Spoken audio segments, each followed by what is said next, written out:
Hey, this is Matt. Once again, welcome back to the videos. Another paid request. This time for Corey. Thank you so much for that. And for those interested in requesting any type of videos, topics, reactions, commentaries, what have you, feel free to send it either directly to my PayPal or join my Patreon. Both links are down below in the info box. If you do send with PayPal, make sure it's the friends family option because it seems like PayPal works better that way.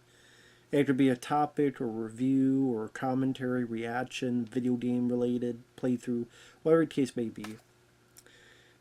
Corey wanted me to review Halloween 25 Years of Terror, and mainly the question was, does it hold up, especially compared to later documentaries?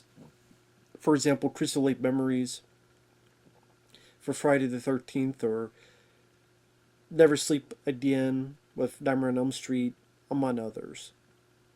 Because Halloween 25 Years of Terror was around 2006. It was before Rob Zombie's Halloween, before all that stuff. 2005, 2006. And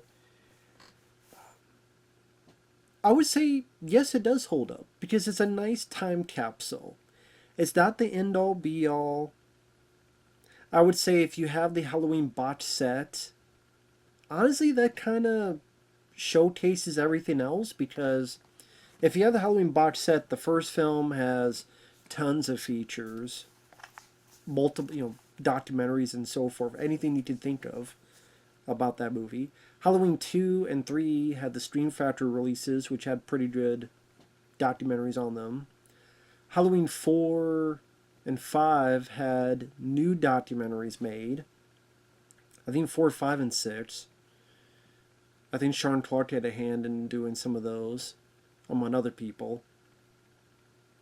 Halloween 7 as well, H2O had one. Sadly, no Resurrection. I wish it did. Because I hate the first 15 minutes, but the rest of Halloween Resurrection I like. But sadly, nothing for Resurrection. Then, yeah, I mean, Rob Zombie's Halloween. 1 and 2. Although it would have been fun to have updated documentaries on them. But for the most part, you get that kind of stuff in that box set. But this is a nice time capsule.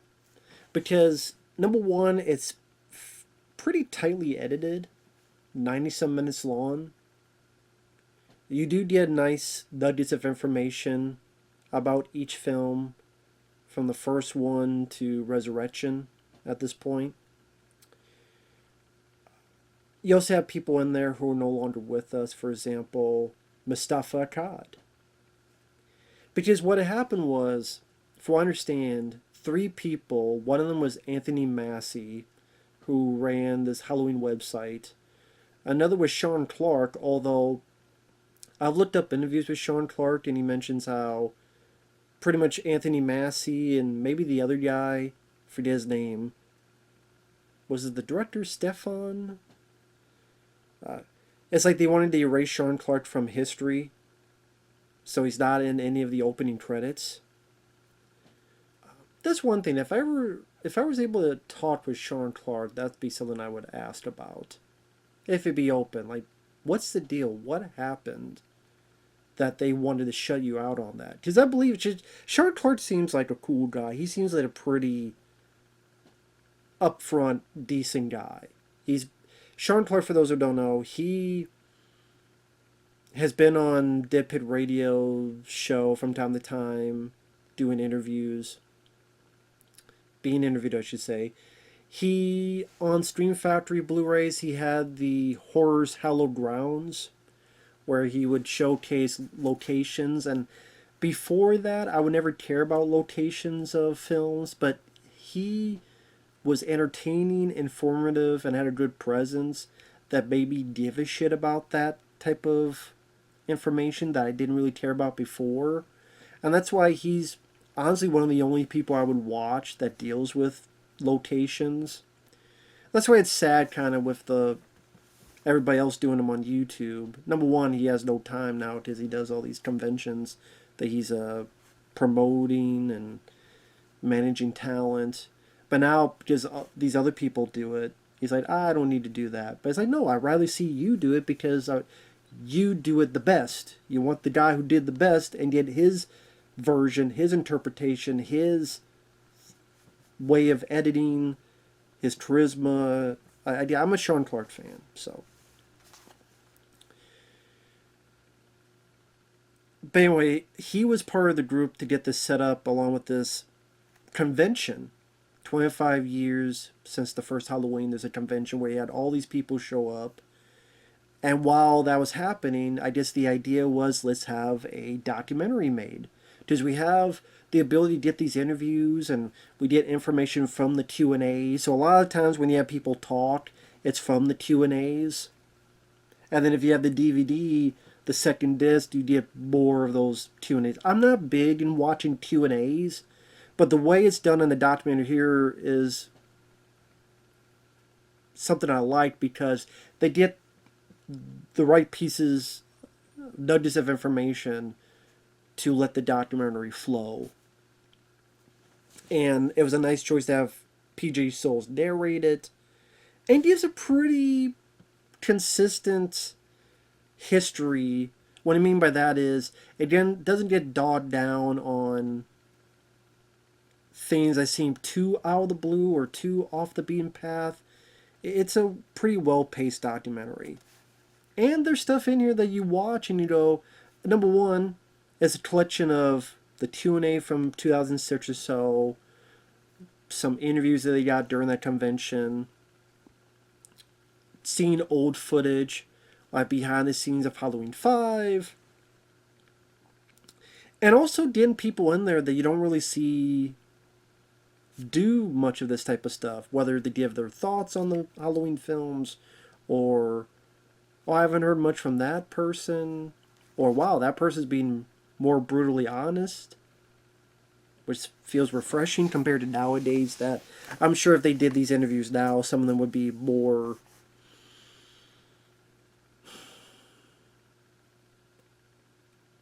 it's not that they were not curious, but more diplomatic in their answers.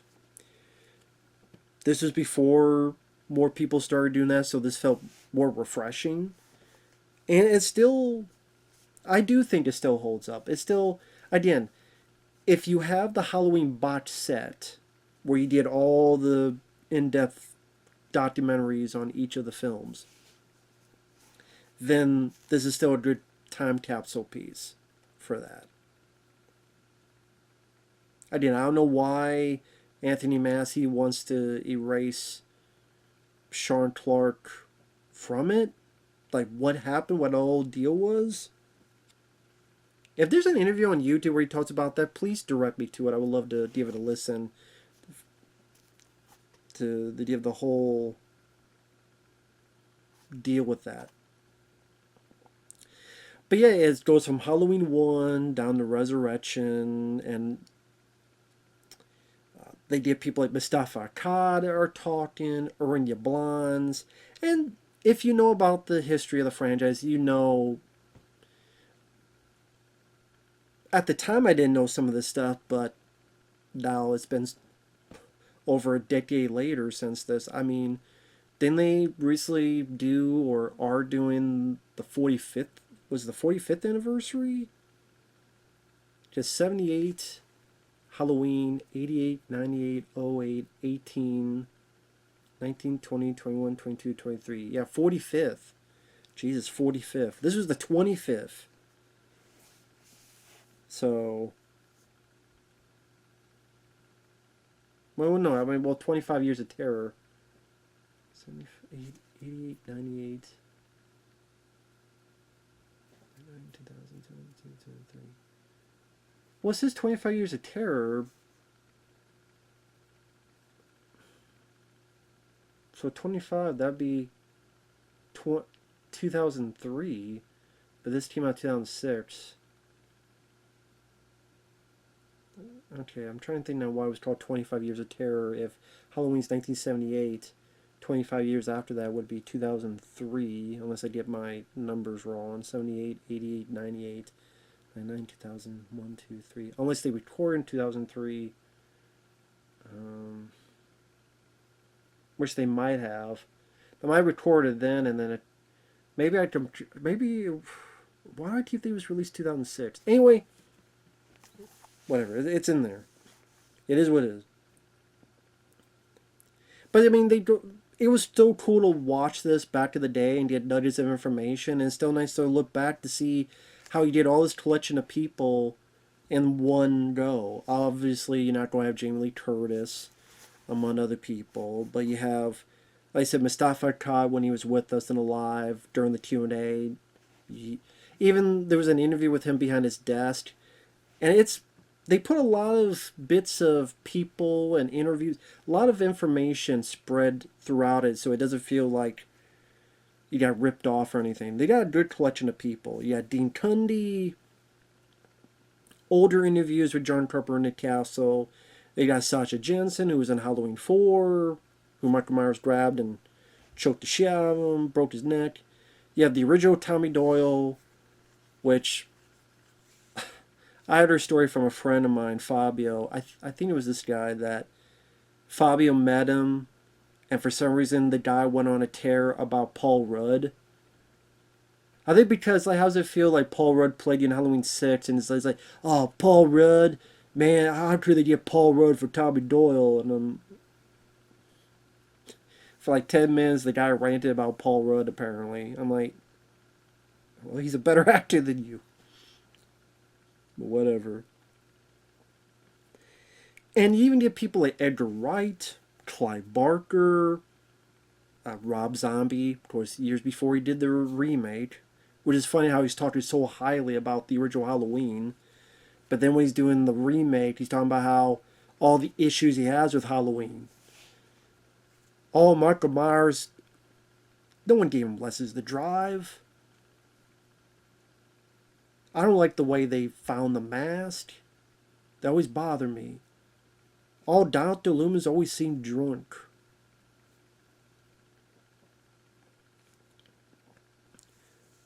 It was almost as if he was in here talking praise, because maybe there's an inkling that somehow, some way he'll get into the franchise, and then when he does it, he's like, well, actually, I don't love the film as much as I said. This is just to get a deal at the Weinsteins or whatever the fuck. That's just my guess on Rob Zombie, but anyway. You got Jeff Burr, may he rest in peace, director of Pumpkinhead 2, Texas Chainsaw Massacre 3. He appears a couple times throughout this. Not too many, sadly. You do have Q&A sections with Daniel Harris and Ellie Cornell and Kathleen Kinmont from Halloween 4. Don Shanks and, of course, Daniel Harris. Even the guy who played the little kid that stuttered in Halloween 5. You have some of the people in Halloween 6, including Marion Hayden. But she was... I appreciate her honesty. Which I don't know where they filmed her. They filmed her... looked like in a... not security footage, but it looked really rough. Like, it was some... what was it? Outside coffee shop at night or something? Or like, maybe outside of the... maybe she was out getting a smoke or something, like outside somewhere. It wasn't inside. It was like outside. It was nighttime, and it was rough quality. I'm like, where the hell did they film her at? John Carl Beekler, may he rest in peace. That's it. You watch this, it's like, wow, Jeff Burr, John Carl Beekler, Mustafa Akkad, some of these people who are no longer with us. And it gives, the history of Halloween. Anya Blonde's Mustafa Akkad, the idea of the film, hiring John Carpenter, making the movie. You see people at the Myers house. They talk about how the Myers house is going to be demolished, but it got moved. Of course, where it's at now, I don't know if it's still there or not. People like Edgar Wright and Clive Barker talking about the shape and the original Halloween. I love the mix of old and, at the time, new footage. So you get little spots of old, not too many, sadly, but spots of Donald Pleasance, where, yeah, it's a bit over dramatic, but at the same time, it's not supposed to be realistic. That awful word, realistic. I like that phrase by Donald Pleasance.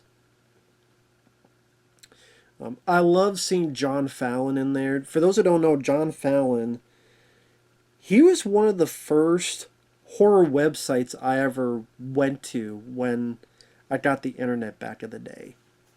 When I got the internet back in the day, this is around 2000.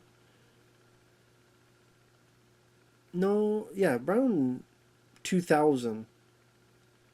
And what I mean by that is that that's when we finally got a computer at home and was able to get on the internet. And one of the first horror websites I found was one called Arrow in the Head. I can still picture the old website and the reviews, and just like the way the guy wrote. He wrote about blood, gore, tits, action. He loved, Dolph Lundgren, John Claude Van Damme, Hard Target, The Punisher with Dolph Lundgren. Stone Cold, like he was into the same action films I was, and horror movies. I liked it with everybody. You don't agree with every single review they've done, but I really liked his writing. And then he went away, like, it was just his website that became a much bigger thing than many other people were in, and now he appears every once in a while. He actually has a Arrow in the Head. There's a YouTube channel. I just looked something up a while ago. He did a nice interview with Thomas Jane, where Thomas Jane tells about the Punisher and the making of it and stuff, and Dirty Laundry. Cool interview. So it's nice that John Fallon's still around. He seems like a very cool. He was my favorite part of this. That's one thing I like about it, is that he's talking about slasher films, and you got the dumb broad and the big tits, and actually that's not really a negative aspect. And we both agree on Halloween 5. Because the way it goes from Halloween 1, okay, Halloween 2 is like from 18 minutes to 24 minutes. So that's like, this is 90 minutes. They got to get through, 7, 8 movies. I'm on other stuff. So you're not going to get a whole lot of depth compared to Never Sleep Again or Crystal Lake Memories. But it'd be hard to do that nowadays because, again, most fans would have the box set. And if you have the box set, then you just go through each of those documentaries. You get, 40 minutes on this movie, or 40, 50 minutes, like 50 minutes to an hour on Halloween H2O, and you get the full story on each of those. So doing a standalone documentary would seem kind of redundant now. Although I'd still be open to watching it, but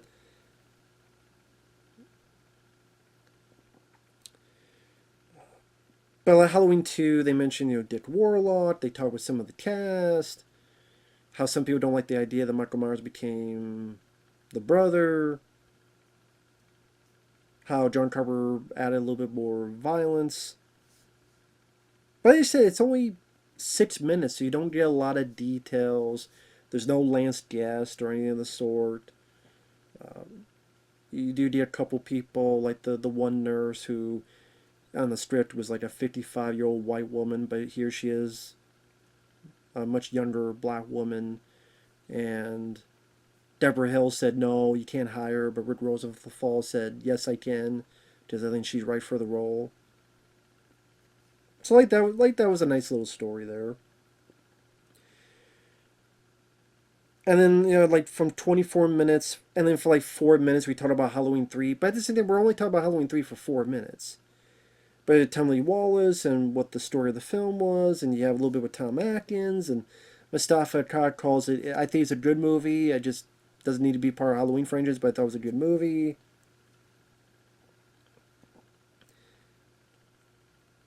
So like I said, it's not the end-all be-all to talk about the franchise, but it's a nice companion piece. And to repeat myself, it's a nice time capsule.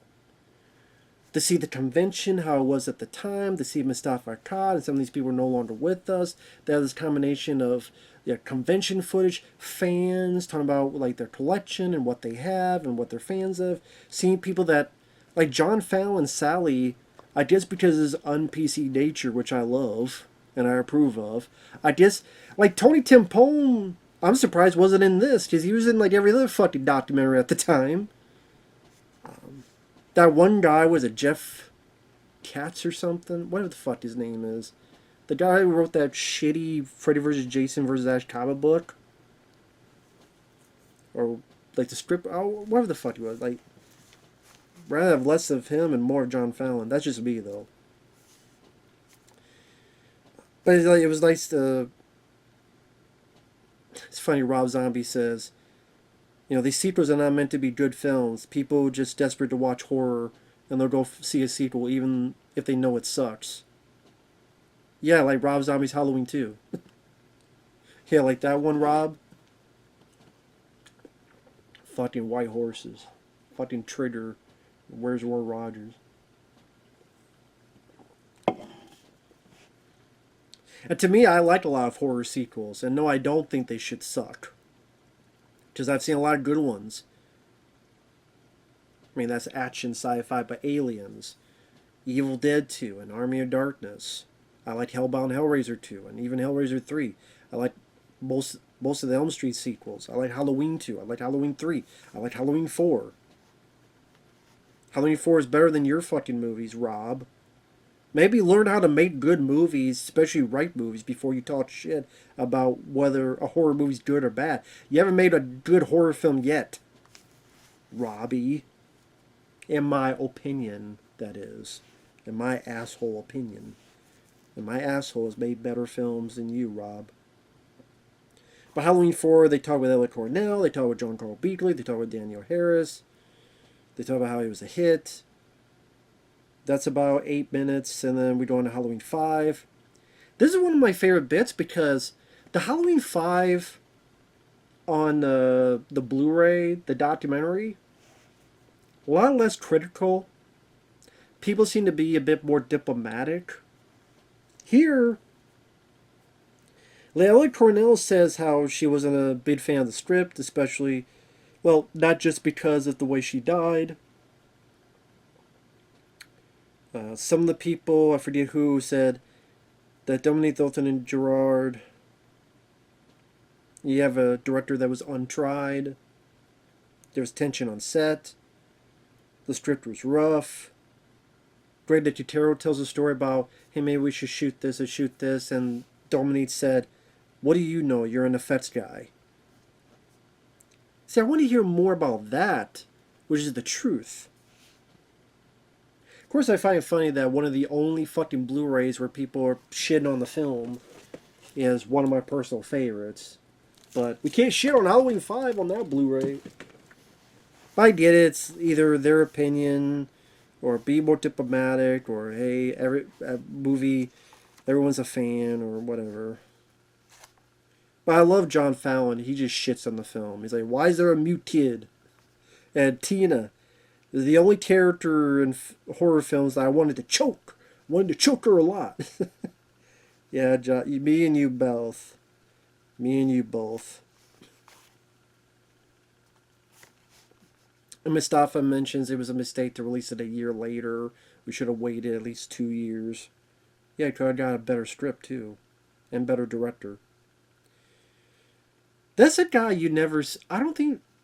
We've never seen an interview... I'll tell you the Halloween 5. Dominique Thornton Gerard was never interviewed, was he? I don't think he was interviewed on that. I don't think he was. Unless he was, I don't remember a damn word he said. I don't think he was. Because I know Don Shanes, Daniel Harris, Elliot Cornell. I think the girl that played Tina.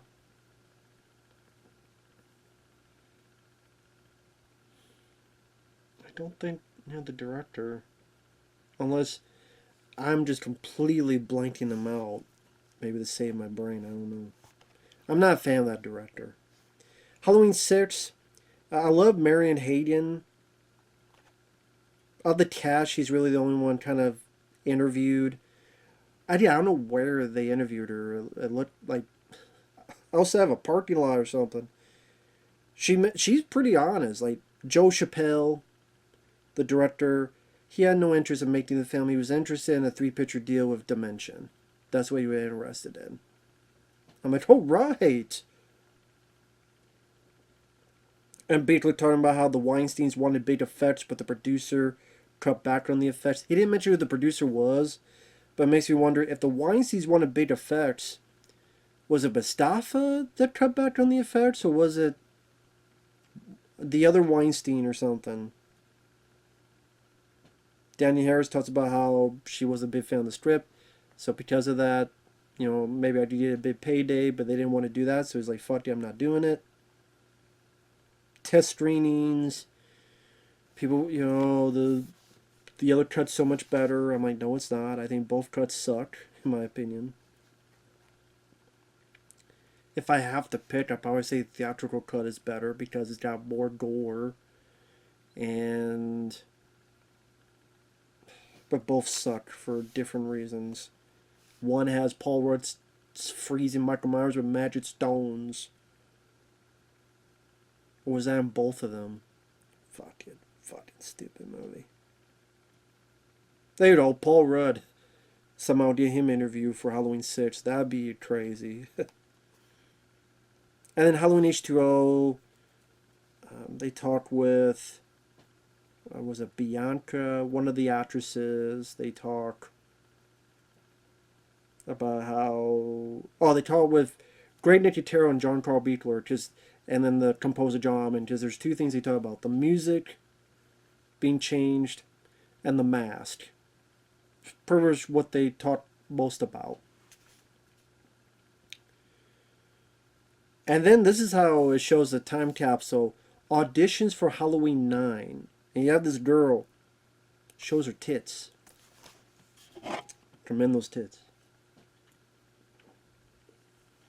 One more time. She's doing an ode to PJ Souls' Halloween, but she flashes the camera. And lo and behold, she won the fucking audition. I mean, it was like a contest. Maybe she showed them one of them and said, if I win, you can suck on them later. I'm like, okay. I probably would have succumbed as well. As long as you sit on my face. Don't you lie, I need your pie. I think what happened, because obviously there was no Halloween 9, from what I heard or I read, she was in Rob Zombie's Halloween as like a reporter, but then Rob cut her out. So the obligation finally put her in, but then the obligation wasn't to keep her in, so I'll film it then cut it out. And then there was talk of like what will happen with the future. And Clive Barker says this. He says, from his words, there's a moment where him and John were going to do a Hellraiser Halloween crossover. He said that he talked to John on the phone.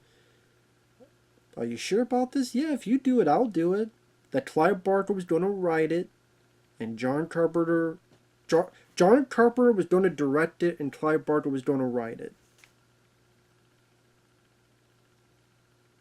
And then the fucking Dimension guy, I forget his name. Oh, Halloween is successful on its own. We don't need to resort to those tactics. So instead, you make a fucking remake.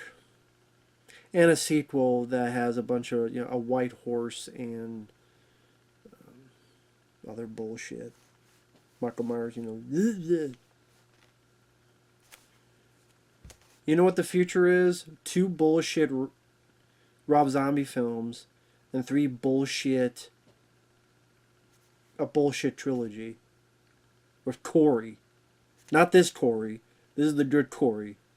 The other Halloween Ends, that fucking Corey. Who the fuck is Corey? At least this Corey's better. Thank you, Corey, for the request. So yeah, to answer your question, during this 30 minutes, yes, this is still a fun documentary to watch. It's fun to see all the old footage, the interviews. Yeah, if you watch the Blu-ray, if you have, okay, let me put it this way: if you have the box set of the Blu-ray, the Halloween films, and you've seen the features, if you watch this, you're not gonna learn anything new, except maybe some of the Halloween 5 and Halloween 6 stuff, which was nice in their honesty and less diplomatic, which I liked. But still an entertaining package. Like I said, to see people who are no longer with us, to see some behind the scenes footage from like Halloween 5 and some of the other movies, and you even get to see some titties. So overall, still a good one. And you don't have to have a diaper to watch it, because it's only 90 some minutes and not 4, 5, 6 hours. Although I like those as well, because you just pause it, do your thing, don't need a diaper because you're at home. You just pause the shit. So I'm fine with longer, but this was still well done. A lot better. A bad version of that is His Name Was Jason with Friday the 13th. That was a bad version.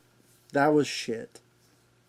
Not nearly entertaining, not nearly as... but I think Sean Clark talked about that one too somewhere. I wish I could find these interviews where he talked about this stuff. But if anyone does, let me know. I'll love to check them out. But with that said, thanks for watching. Take care. We'll see you guys later. Bye-bye.